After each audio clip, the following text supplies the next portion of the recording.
नमस्कार मित्रों, आज का विषय हमारा आपसे बात करने का एक ऐसी क्लिनिकल कंडीशन है जो पिछले कुछ दिनों से कोविड के पेशेंट जिनका कि इलाज बहुत लंबा चलता है हॉस्पिटल में, उनमें देखने को मिल रही है। एक फंगल इन्फेक्शन है, म्यूकॉरमाइकोसिस। म्यूकॉरमाइकोसिस इससे पहले भी पाया जाता था उन मरीजों में जो बहुत दिनों तक हॉस्पिटल में रहते थे, या फिर उन मरीजों में जो डायबिटीज़ जिनकी कंट्रोल नहीं रहती थी, कैंसर के पेशेंट होते थे, ऑर्गन ट्रांसप्लांट करा के आते थे और इम्यूनिटी बहुत कमज़ोर दवा की वजह से कर दी जाती थी या खुद की होती थी, या स्टेम सेल ट्रांसप्लांट जिनका हुआ होता था, या फिर जिनकी एक बहुत मेजर सर्जिकल स्किन की सर्जरी करी गई जिसमें स्किन बहुत लंबा एरिया एक्सपोज कर दिया गया है, या फिर बहुत छोटे बच्चे जो समय से पहले पैदा हो गए, या फिर जिनका वजन बहुत कम है। तो ऐसे सारे केसेस में क्या होता था कि इम्यूनिटी बहुत कम रहती थी और उनको फंगल इन्फेक्शन बहुत आसानी से पकड़ लेता था। अब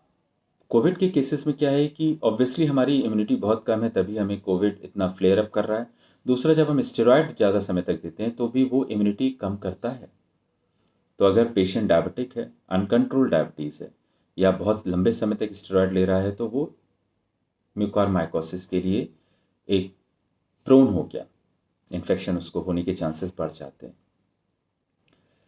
बहुत समय तक ऑक्सीजन चल रहा है, उसकी जो पानी है वो अगर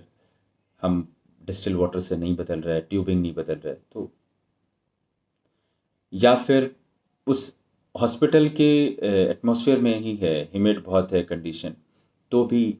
इसलिए हम लोग पीरियोडिकली हॉस्पिटल में जो चीज़ें होती हैं उसका एक सैंपल भेजते रहते हैं कि यहाँ पर कोई फंगस या ऑर्गेनिज्म ग्रो तो नहीं कर रहा है। तो प्राइमरली ये डिपेंड करता है आपकी अपनी इम्यूनिटी पर। अच्छा, इसका पता कैसे चलता है? अगर इसने आपके राइनो सेरेब्रल एरिया जैसे नाक और साइनस के एरिया को इन्वॉल्व किया है तो आपको क्या होगा, एक तरफ के चेहरे में सूजन आ जाएगी, आंखों में दर्द होगा, लाल पड़ जाएगी, हेडेक बहुत होगा, या फिर नाक आपकी स्टब्ड रहेगी, कभी कभी नाक से ब्लड वाला डिस्चार्ज आता है, या फिर डबल विजन हो जाता है, विजन लॉस हो जाता है बहुत सीवियर कंडीशंस में, या फिर जैसे आपके दांत जो हैं वो अचानक से लूजन अप हो जाते हैं, आपको दांतों में दर्द होता है और आप खाना खाने में बहुत दिक्कत महसूस करते हैं, या फिर जैसे आपकी नाक के ऊपर जहाँ पर नेज़ल ब्रिज है वहाँ पर या स्किन पर काले काले धब्बे से पड़ जाते हैं, तालू के ऊपर काले धब्बे से पड़ जाते हैं, तो उस कंडीशन में आपका ये प्रेजेंटेशन होता है। या फिर जैसे फेफड़े में इन्वॉल्वमेंट हुआ तो आपको खांसी होगी, बुखार होगा, कभी कभी सांस में दिक्कत होती है। अगर पेट में इन्फेक्शन हुआ म्यूकरमाइकोसिस का तो पेट दर्द होगा, उल्टी होगी, उल्टी जैसा लगेगा, या फिर कभी कभी कुछ केसेस में आंतों से खून का रिसाव होता है, या फिर डिसेमिनेटेड हो गया मतलब पूरे शरीर में फैल गया तो कभी कभी ब्रेन में जाता है तो आपका मेंटल ओरिएंटेशन गड़बड़ हो जाता है। तो ये सारी चीज़ें हैं, लेकिन आज की तारीख में क्या है कि मेडिकल साइंस ने तरक्की करी है तो इसकी डायग्नोसिस भी बहुत आसानी से बन जाती है कि एंडोस्कोपी हो गई, नेज़ल एंडोस्कोपी हो गई, ऑफ्थैल्मिक एग्जामिनेशन हो गया। सजेशन ये है कि जब पेशेंट भर्ती हो तो हम लोग डे 1 पे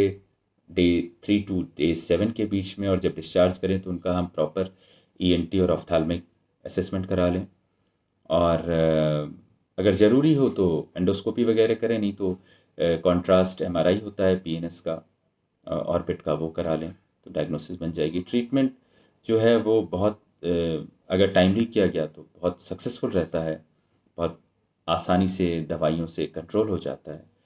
और जब फॉलोअप करें वो डिस्चार्ज के 3 हफ्ते बाद, तो आप हमेशा एक पेशेंट को कोविड से ही बचाएंगे और म्यूकरमाइकोसिस से भी बचाएंगे। और इसके अलावा पेशेंट से बस ये है कि अपनी शुगर बहुत अच्छे से कंट्रोल रखिए, घर में बैठ के स्टेरॉयड नहीं खाइए, स्टेरॉयड जो है उसका जुडिशियस यूज़ होना चाहिए under the supervision of A doctor. अपने लीवर फंक्शन, अपने रीनल फंक्शंस सब कंट्रोल रखिए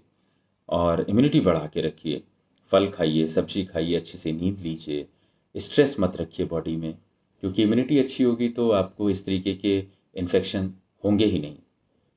और प्राणायाम करिए, पॉजिटिव हेल्दी अप्रोच रखिए, तो यकीनन ना आपको कोविड होगा और ना कोविड के साथ जुड़ी हुई इस तरीके की तकलीफ़ें होंगी। नमस्कार।